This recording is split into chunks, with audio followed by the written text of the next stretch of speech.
Saya suka mbote, gimana caranya membuat mie mbote, apakah ada pelatihannya. Nah, ini diantaranya SMS yang baru saja masuk. Terus ini rada protes Bu, mohon maaf. Tapi umbi-umbian itu di perut sebagian ada yang panas. Ya, jadi kayak kurang ngombe Bu ya. Nah ini, mie mbote Bu ini yang, ini malah ada saya Naji dari Nganjuk. Oke, monggo derek. Nggih. Halo. Halo, selamat malam. Malam. Nggih. Sama Pak Agung di Malang. Nggih. Oh, Pak Agus saking Malang, nggih Pak, monggo. Agung. Agung. Nggih. Nggih. Intinya Pak Rio ya. Iya. Ketahanan pangan nasional. Iya. Selain beras. Selain beras. Itu ya. Jadi saya itu memang peduli melihat di Jawa Timur ini sangat cocok sekali untuk tanaman kepolo pendem. Polo pendem. Nah, sekarang ini yang punah itu tanaman pentul dan putih. Itu punah total. Ini perlu perhatian dari Dinas Pertanian. Begini ya.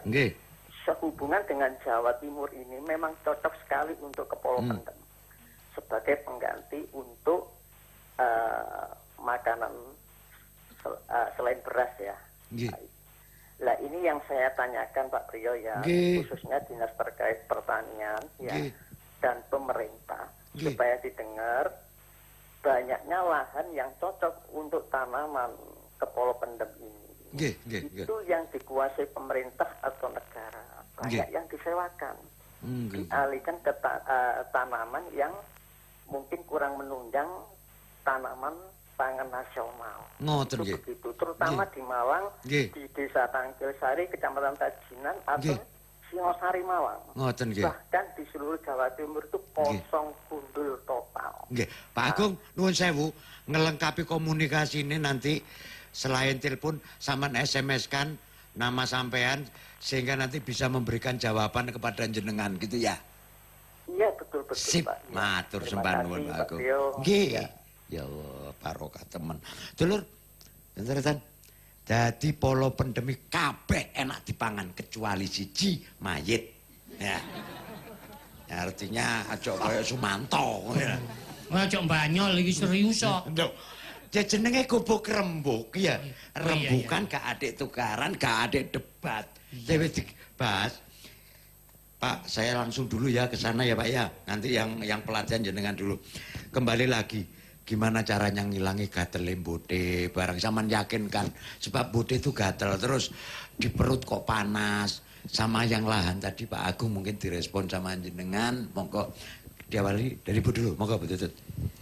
Terima kasih tadi informasinya Pak Agus. Pak Agung dari Malang. Nanti kami minta mungkin ada lahan-lahan mana aja, nanti kita koordinasi dengan kabupaten, lahan yang milik pemerintah yang bisa untuk ditanami umbi-umbian.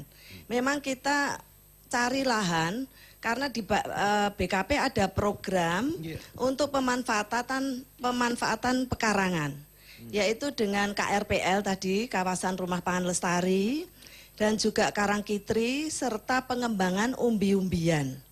Jadi itu yang kami butuhkan lahan juga Pak. Sehingga mitra saya itu sebetulnya banyak ibu-ibu PKK Pak. Desa Wisma, karena yang ngurusi pangan kan pasti ibu-ibu Pak. Gitu.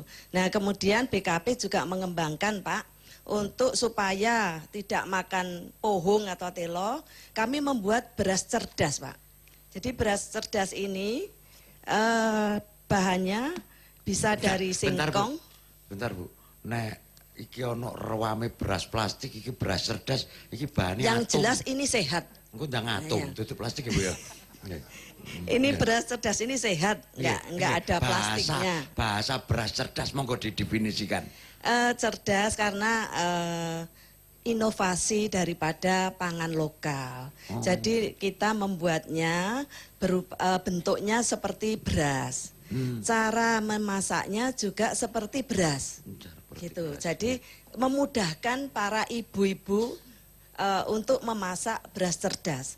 Tapi bahannya itu dari singkong bisa, dari jagung, dan sudah dimodifikasi dengan kebutuhan. Ya tadi seperti Bu Eliana itu bilang untuk orang diabetes itu bagus, untuk anak kurang gizi itu bisa dengan rasa sawi, wortel, kemudian kita modifikasi rasa-rasa yang lain.